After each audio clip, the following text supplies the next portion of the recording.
hit record. And let's get things started with you, Miss Anne-Marie Anderson. Hey, Angel. Hey, how are you? I'm well, thank you. Wanted to check in first with you personally and see what you were doing over the break. I know it's a concentrated rehab. I see all the Instagram. What else have you been doing? Vacationing, relaxing, drinking, watching the Olympics, Okay. and rehabbing, and spending time with family. That's how I do doing it. As you're looking at the practices there, what has been the focus in practices as of late? I think focus, because everybody knows the second half of the season, people get tired mentally and a little bit physically. And it's not easy going to Olympic Games while everybody's on vacation, relaxing. And you're still playing, and then you're coming back, and then you're jet lagged, you're in another time zone.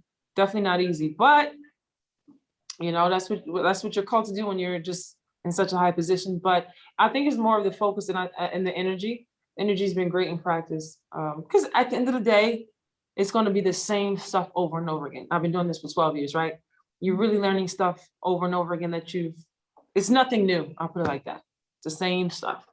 You just reiterate it. So it's more of mental focus when it gets late in the season. So energy was great.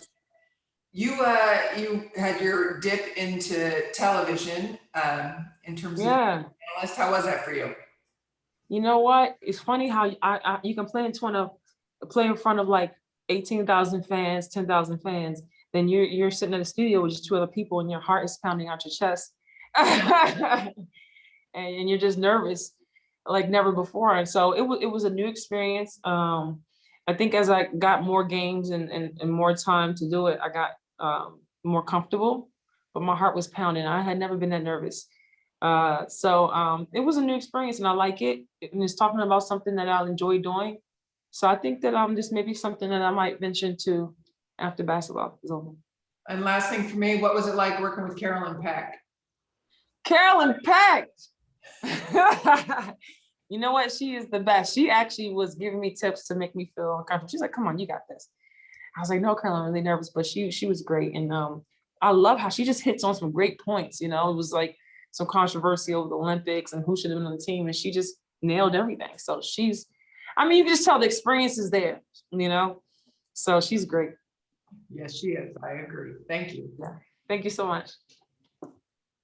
Rafiq? Hey, Angel, how you doing? What's up, my man?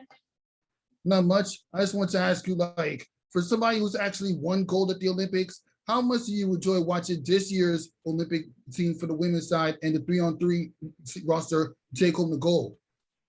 I enjoyed it very much. I loved it. I loved enjoying watching it. Of course, I was hurt a little bit about watching it.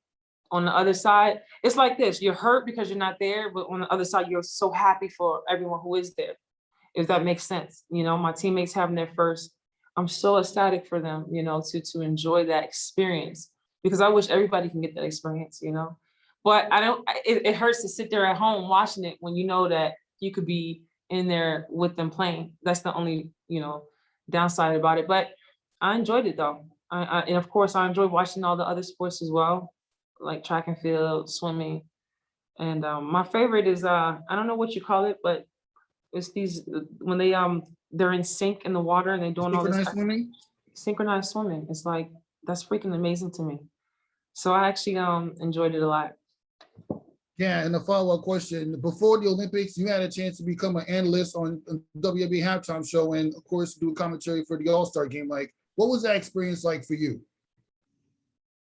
Yeah, like I was just saying before, it was nerve-wracking because I don't know why my heart was pounding out my chest, and I can play in front of 18,000 fans, but just sitting there, it's just a new, I guess it's different. It's a new, when you've been playing basketball since you're 8 years old, I guess it's like a no-brainer. And then to start doing something new, I'm 35 years old, never done anything else in my life. So it's definitely a new challenge. So it is it hits a different nerve, if that makes sense. So it was nerve-wracking, but I enjoyed it. So I want to do it more. You know, Well- I want to focus on the season now, but definitely I want to get into it after the season more. Luckily, you still got plenty of time in your career, and I look forward to seeing you play next year. Oh, thank you so much. Sam Gordon. Hey, Angel. Being that you've won Olympic golds, right? You know what it's like to play during an Olympic year.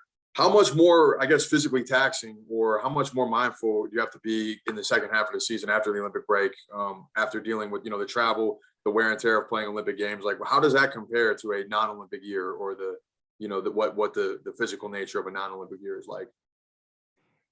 I think from what I remember, when I came back on a natural high of the excitement, and having the gold. And I wore the gold for a couple of months, and I would go to a restaurant. People were just buying my meal. I didn't even know, just because I had on the gold. So I had a excitement from it.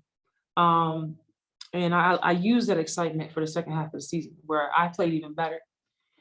Now, I think this year it's different because of the situations with COVID, and they couldn't have fans. The hype was not the same, I guess, being there playing in an empty arena. But I think the girls can still use that confidence from winning the gold to the second half of the season to really mentally keep them motivated. So hopefully they'll definitely do that, and not worry about, oh, I'm jet lagged or I'm tired.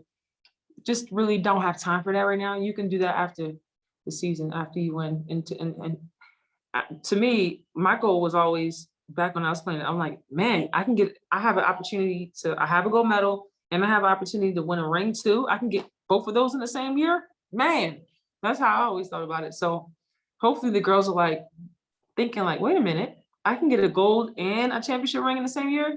Let's go. That's the mentality they should have. Thank you. You're welcome. Last question for you, Angel, and full disclosure, she is lying down out here in the hallway, but during most practices that you're at, you can be heard giving words of encouragement to the Rook throughout the course of practice. I just wonder what you've seen that's so special about Destiny and the way she's blended in with this team so far this year. Oh, absolutely. Destiny's been great. I think she plays her role. Put her in the game, Bill. Give her some more minutes, Bill, because she's out there killing. Today, she had a little scuffle. One of the teammates kind of pushed her off, but guess what? The Rook kept playing. She kept going. That's the mark of a true champion, when you just don't let it affect you and you keep playing. No one can get to me. That's the Rook right there, playing like a vet. Perfect. Thank you very much. Thank We you. will switch out Angel McCautry for the Rook. Destiny Slocum coming right up.